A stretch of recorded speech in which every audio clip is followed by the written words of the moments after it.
আসসালামাইকুম, আশা করি আপনারা সবাই ভালো আছেন, ভালো থাকেন। আপনাদের সবার জন্য দোয়া রইল। দেখতেই পাচ্ছেন আমরা বর্তমানে যেখানে যাইতাছি এখানে সামনে কোনো প্রকার কাঁটাতার বিহীন সীমান্ত।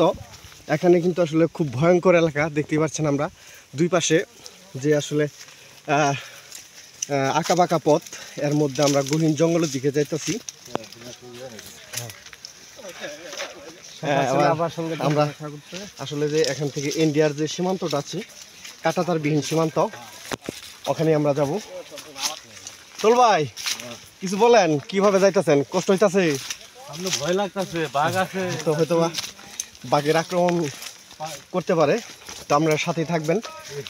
হেলমেট নিছি, টেনশন খাওয়াবো কিন্তু মাথা খাওয়াবো, যারা মাথাটা সেফ থাকে এই জন্য হেলমেট নেওয়া হয়েছে।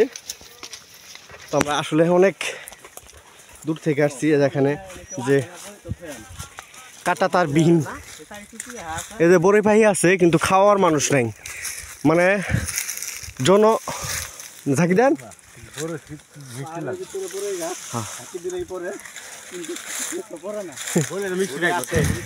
নাই, পাতা খালি জনসঙ্গম এলাকা, যেখানে এখানে কোনো জনগণের বসবাস নাই। দেখতে পাচ্ছেন।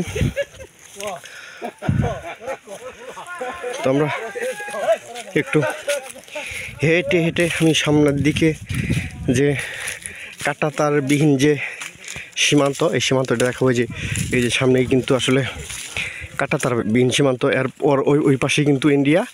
আমার হাতের যে ডান পাশটা দেখতে পাচ্ছেন, এই পাশটি কিন্তু বাংলাদেশ। আমরা অনেক জঙ্গলের মধ্যে এখানে বসে করলাম। এখানে কিন্তু মোবাইলের কোনো নেটওয়ার্ক পায় না। ইন্ডিয়া বাংলাদেশের সীমান্ত। ভাই কিছু বলেন নাকি? ওই যে এই যে দেন, ইন্ডিয়া বাংলাদেশের সীমান্ত কাঁটাতার বিহীন, এখানে কোনো কাঁটাতার নাই, একদম জনসঙ্গম এলাকা। আমি বাংলাদেশে আছি, আমার ইন্ডিয়া গেলাম। হাতের যে ডান পাশটা দেখছেন, ওই যে আমার কয়েকটা শ্রদ্ধেয় বড় ভাই, তারাই ইন্ডিয়ার মাটিতে। আমরাই কিন্তু আসলে দেখতে পাচ্ছেন হাতের ডান পাশে, এই পাশেই বাংলাদেশ। এখানে কোনো প্রকার কাঁটাতার পাবেন না। কাঁটাতার বিহীন একটা বর্ডার, জনসঙ্গম এলাকা, এখানে নির্জম এলাকা, এখানে মানুষের কোনো বসবাস নাই। দেখতেই পাচ্ছেন, আমরা ছাড়া মানুষের কোনো অস্তিত্বই দেখতে পারবেন না। তো আমরা এখানে ঘুরে ঘুরে দেখাবো। এইটুক দেখানোর জন্য কিন্তু আমরা অনেক পরিশ্রম করে এই পাহাড়ের উপরে আসছি। এই যে দেখতে পাচ্ছেন, ওই পাশে গেলেই কিন্তু বিপদ। এখন বর্তমানে বাংলাদেশ আর ইন্ডিয়ার সম্পর্কটা সেরকম বেশি ভালো নাই, খুবই কী বলবো আর, উত্তেজনা। দুই দেশের কিন্তু খুবই উত্তেজনা। এই যে হেলমেটটা টান দেন, এই যে এটি বাংলাদেশ আর এই পাশে হচ্ছে ইন্ডিয়া। এই যে বাংলাদেশের মধ্যে তো আমি কিন্তু বর্তমানে বাংলাদেশ সীমান্ত না, আমি ইন্ডিয়া সীমানায়। হাতের ডান পাশে ভাই, এই পাশে কি? এই পাশে মেঘালয়, ইন্ডিয়ার মেঘালয়। হ্যাঁ, ইন্ডিয়ার যে মেঘালয় রাজ্যটা আছে, এটা হচ্ছে মেঘালয় রাজ্য। আর আমাদের এই পাশে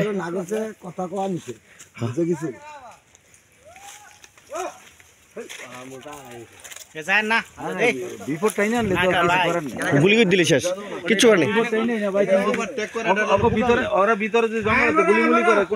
কিচ্ছু করে নাই, গুলি করে দিলে শেষ। আসলে বর্তমানে পরিবেশটা আসলে বেশি, রুবেল ভাই ওদিকে যান না, বর্তমানে পরিবেশটা কিন্তু বেশি ভালো না, থমথমে পরিবেশ।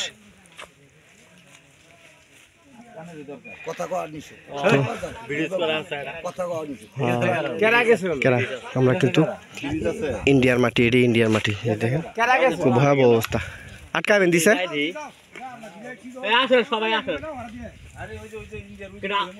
ভাই, গুলি করলে শেষ, কিচ্ছু করার নাই।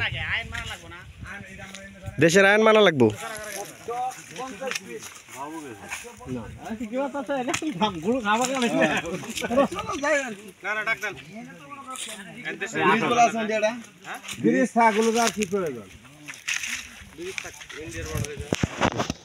এই যে ইন্ডিয়ার পাথরগুলা, এই যে ইন্ডিয়ার পাথরগুলা দেখতে পাচ্ছেন। এই পাথরগুলো আসলে এই যে ইন্ডিয়ার পাথরগুলা, এই যে এখান থেকে এই পাথরগুলো কিন্তু আস্তে আস্তে বড় হয়ে যায়। তো আমরা বিশেষ করে আপনার যে আন্তর্জাতিক একটা আইন আছে, এই আইনটা অবলম্বন করব না, আমরা ওই পাশে যাব না।